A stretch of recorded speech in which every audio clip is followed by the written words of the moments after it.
Hi, and welcome to another All Nation Line video. We put out a 15-second video showing this particular motor on our chassis here on the treadmill, just to give a demonstration on how this runs, but we never did the video yet to illustrate how this kit assembles and is used in an F unit.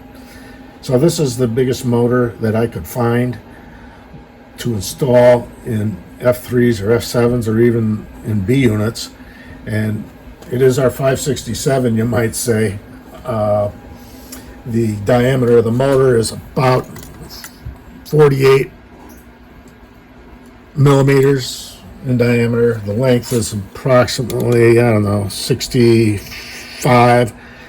And so what I want to do is talk about how this is put together and then how we implement that into the engine body shell itself. So the basic part is the fuel tank platform, which turns up like this, and as you can see, the length here, it's designed to mount to the two platforms on either end, and has the correct spacing so that these holes on each corner of the platform align and mount this as a regular slide-in fixture into the inside of the locomotive. Additionally, what comes with this are the mounting brackets for the motor. As you can see, they're fairly large, and on the actual mounting brackets that mount into the top side of this fuel tank here, this is all printed 100% infill solid, has the brim on it, so it needs a little cleanup. We've already cleaned this up for our demonstration purposes here. Now, we use 2 screws here to mount this bracket onto the platform. They're 440 by 3/8, and you would have to go ahead and drill this if you want to use those screws. Clearance holes for a 440 would be a number 31 drill bit, and then tap into this and drill with a number 43 drill bit and a 440 tap. On the other end, we have just one 632 screw, which you can, again, will have to drill and tap into the platform. And the way these brackets mount is there's 3 holes, and we supply the 3mm by 12mm metric screws, because these are metric threads in this German motor. And we would mount that with the 3 screws on the one end, the drive shaft, and on the other end you don't need to really mount screws on this bracket. It's just holds it up tight. In fact, there are holes in the motor, but they're not tapped for any particular screw. So if you did want to go ahead and put some screws in there, you'd have to pick your screw and the correct tap to secure that if you needed to go that far. So far, we found that that wasn't necessary. So once this motor is mounted to the upper side of the fuel tank, you'll want to go ahead and mount the platform to the fuel tank, and then there's pilot holes here, which you would have to tap for 440 screws, because you're going to have 2 440 screws coming up from the bottom on both ends. So the next step, and generally, given the fact that this motor sits relatively high and the shaft is pretty well centered, I went ahead with a custom built chain drive here, where I elevated the height of the upper drive shaft.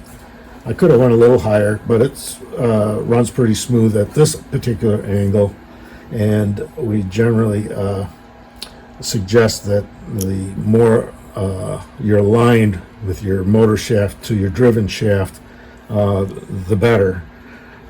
But in any case, the chain drive is probably going to operate a lot better in this transmission configuration than, say, the helix drive, which is going to put this drive shaft very low and close to the kingpin. So therefore your angle is going to be quite a bit more. Previous motors that are used in these engines, such as the original permanent magnet motors, or even smaller can motors that are used today, the shaft from the motors are usually quite a bit lower, so you really don't have issues there. We do not supply the universal joints, the drive shaft on this. Modeler has to either purchase that from us, or if they have it in their supplies already that they can use. But if you do use universal joints, what you're going to want to do is make sure when you mount these that they're in phase. Traditionally, motors were mounted and then just dropped into the body directly. In this case, the motor is too wide. It's not going to, your sides aren't going to allow for pushing that motor in. So what you have to do is you have to take the back end of the engine shell off, which isn't too hard because it's only really 3 screws, one at the top, well, 2 on each side, so it's 5 screws in most cases. Slide it out, and then you can slide the body or the chassis from the end into the engine body. Now, the only modification to the engine body that needs to be done if you're going to go with this configuration to replace an older motor is you'll need to take your Dremel tool and put a slot here and a slot here on each side, so when these platforms slide in, there's plenty of clearance, and there's that would allow you to get your alignment of your platforms and your screws on the body, and you will be good to go. Now, I assume that you'll already have this wired for electrical current.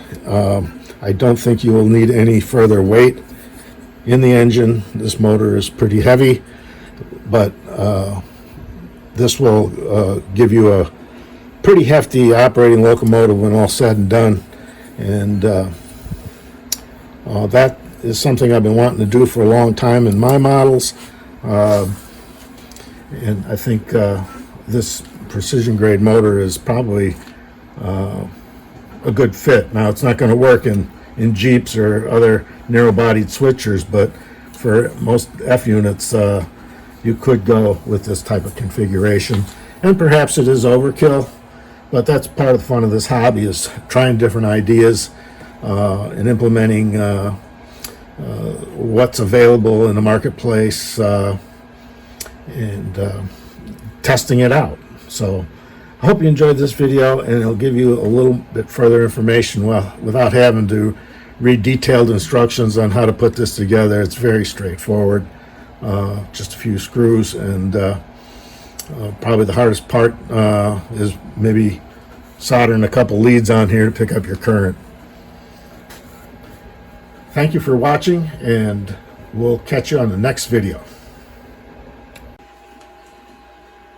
So I bet you want to know how we get this thing into the engine body.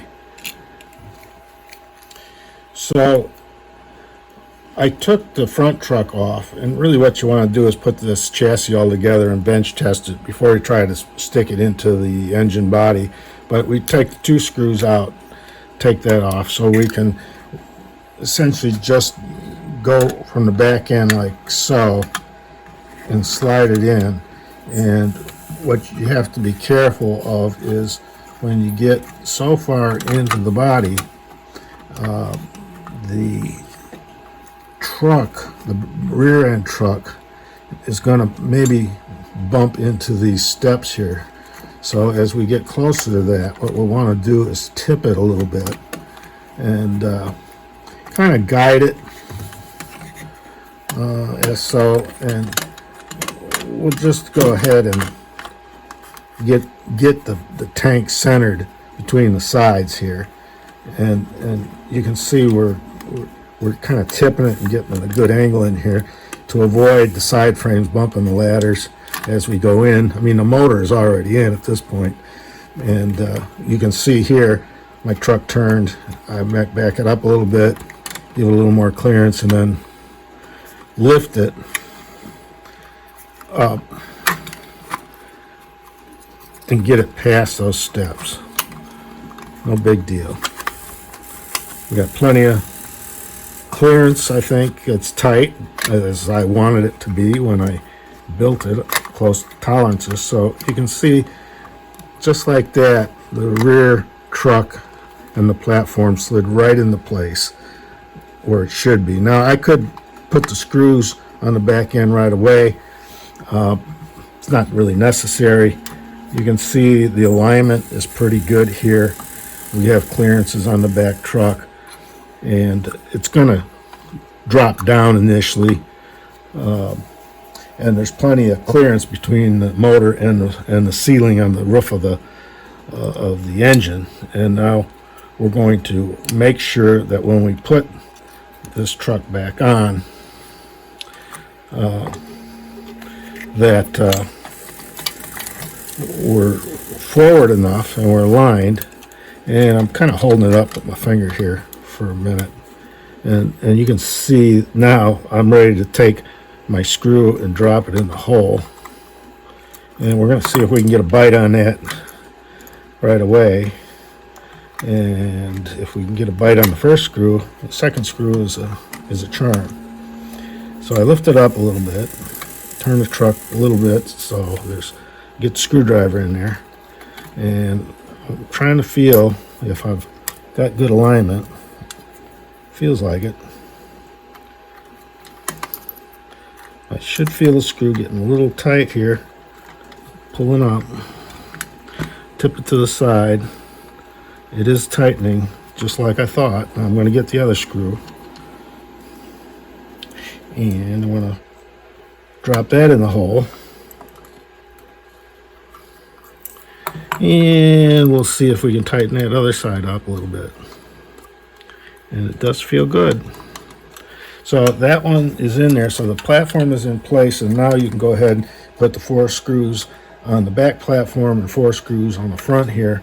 The holes should align perfectly, and you can see that they do. And those again are 440 screws by a quarter. And this thing is basically ready to set on the track now, ready to go. Again, I didn't show this with it wired. Some modelers may be more interested in doing power on board, where you don't need to wire it to the trucks to pick up your current. There probably is plenty of room in there for DCC. I have not gone ahead and tried to implement that. And I can imagine the first time I do it, it may be a struggle, but I'm perfectly happy with this installation and how you can go ahead once you have the motor in there and all the screws mounted. You can put your back end on and mount those screws, and you're pretty much good to go.